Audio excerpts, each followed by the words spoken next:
In this video, I will be discussing a range of topics from my long-term aspirations to a brief reflection on this module and where I aim to head next with my studies of indie game development at Falmouth University. I enrolled onto this Masters as I wanted to excel further into games development and be taught to an industry standard level. My previous experience in games is only on a pure academic scale, which has prohibited me to land employment within any game company. Through this degree, I want to improve upon my programming skills, specifically C# within the Unity game engine. I want to also apply realistic scheduling that focuses on scope, workflow, and prioritizing of tasks within multiple projects. I would also like to improve upon my research and analysis skills to determine the best quality of data and reliability in sources to back up my chosen hypotheses. When looking back at these goals, research and scheduling were quite vague, which would need adjustments. As the module continued, it became clearer as to why I set these goals originally. Progress really kicked off during week 3, where I took liberty in reverse engineering the retro classic game, The Legend of Zelda. Diving deep into articles regarding what made Zelda such an inspiration to games over the years made me realise the simpleness of an idea that has its raw potential to take off and make something of itself. This always reminded me as to why I enjoy making games, for thrive on creativity and innovation. From the adopted techniques of creativity, I used mind mapping and brainstorming to assist in rapid ideation 1. This enabled me to develop a text-based story game in C# using a console application that is all about discovery. Admittingly, my scope was manageable, but the workflow and scheduling was more difficult than anticipated. The outcome of the game worked to a playable state, only to wish I imported the sound more.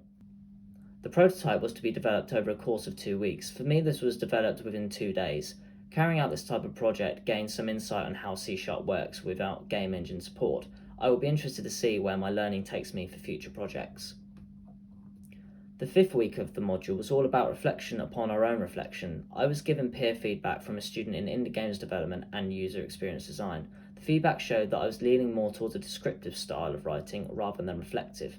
At this point, I was falling behind on the weeks due to other commitments outside my postgraduate studies. It was made clear to me on how I should bring into discussion about my highs and lows of each week to display a fair level of reflection. This was followed by brushing up on my previous blog posts and applying reflective domains to each post. This showed which domain I lacked in, specifically dispositional and interpersonal. Following these patterns enabled me to adjust in where I found flaws regarding development practice. Week 8 comprised of research, which is something I wanted to divulge into. It was interesting to comprehend the various methods between qualitative and quantitative and how they benefit ethical research deployment. The ethical impacts made me feel more assertive when carrying out various types of research during consensual and risk-free sources. When Rapid Ideation 2 came around, we were tasked with developing a prototype to solve a real-world problem we deal with. I struggled to a point where the only concept that stuck with me was batteries. I took into consideration about my previous mistakes from the last Rapid Ideation. This meant planning a better schedule and workflow to consistently refer to during development. The overall prototype was not to the playable functionality that I intended. This time the scope became too challenging when my external commits clashed with the development time I had left.